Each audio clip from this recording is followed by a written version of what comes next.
My son came home with this unfinished classwork.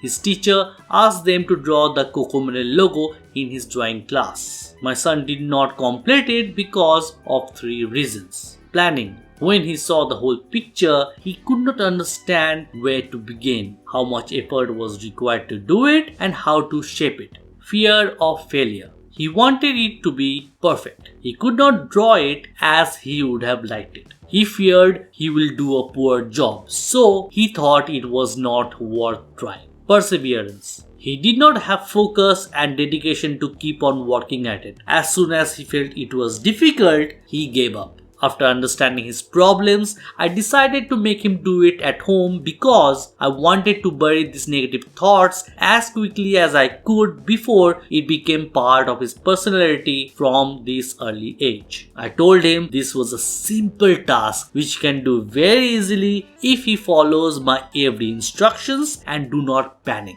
I showed him that every portrait or structure is nothing but geometry. Square, triangle, rectangle, circle, semicircle and so on. I asked him not to see it as the CoComelon logo. I asked him to see it as a combination of many shapes. First, I told him to draw a rectangle, then a smaller rectangle within that rectangle. Then I told him to draw semicircles with lesser curves on every sides of the rectangles. Then he erased the rectangles and joined the edges. Then he drew eyes in oval shapes, circle for the blushes, U-shape for the smile and the nose, semicircle on top of the head, circles for the antenna, semicircles for the beetles, circles for the spots. At last, he drew several curved lines on the melon. After the outlines were completed, he started coloring it. Thus, I divided the perceived complicated task of drawing the CoComelon logo into several easier tasks of drawing shapes. I told him how to start and how to take it further. From this, he hopefully learned how to plan and organize his thoughts before proceeding with anything. He also saw how I focused on one item at a time instead of the whole picture. I divided a big task into several smaller tasks.